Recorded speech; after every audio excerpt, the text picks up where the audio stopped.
kunena, muungwana ni vitendo. Uzuri wa jiji hili zuri na kubwa zaidi kiuchumi Tanzania hauwezi kutimia bila uwepo wa soko la Kariakoo.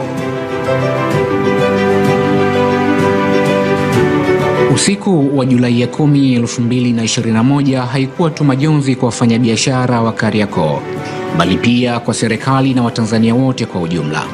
Ikumbukwe, soko letu la Kariakoo lilipata ajali ya moto usiku huo. Lakini kwa ujasiri nikasema nalijenga tena hili soko na nitalijenga vizuri ili biashara ziendelee. Lakini mara ya 3 nitakuja kufungua soko jipya la Kariakoo.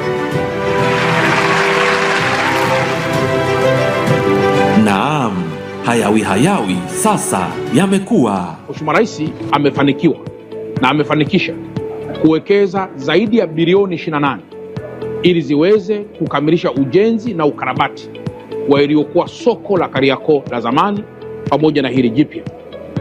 Tunategemea kuingiza wafanyabiashara zaidi ya 1800 kwenye soko hilo, na wafanyabiashara hawa watakuwa ni wafanyabiashara wa namna mbalimbali: wafanyabiashara wa nguo, wafanyabiashara electronics, wafanyabiashara wa biashara wa taasisi za fedha, parking, tutakuwa na biashara za matunda pamoja na biashara za vyakula, tutakuwa tuna maofisi pamoja na biashara zingine nyingi.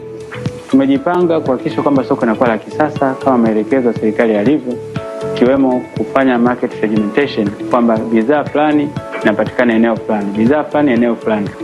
Tumeboresha kwamba maeneo ambayo yatakuwa na bidhaa X, nguo au maduka ya simu au bucha, itakuwa ni sehemu ya tofauti na sehemu nyingine ambayo wanauza vyakula na vitu vingine.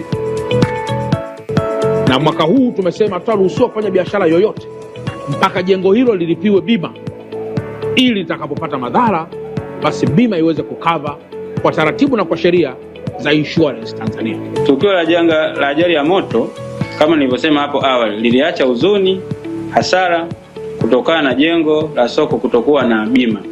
Hili limetufundisha sana.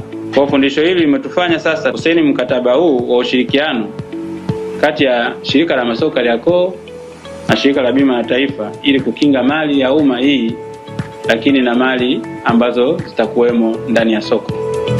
Na tulipoteza mali zote, hatukubakiwa na kitu chochote, tulianza upya. Jengo limekuwa zuri, mfano soko dogo lilikuwa ni soko la chini, sasa hivi limekuwa ni soko la ghorofa na limekuwa ni soko kubwa. Tunakushukuru kwa hicho mama, kwa kuliweka soko katika hali ya ubora. Nani kama mama?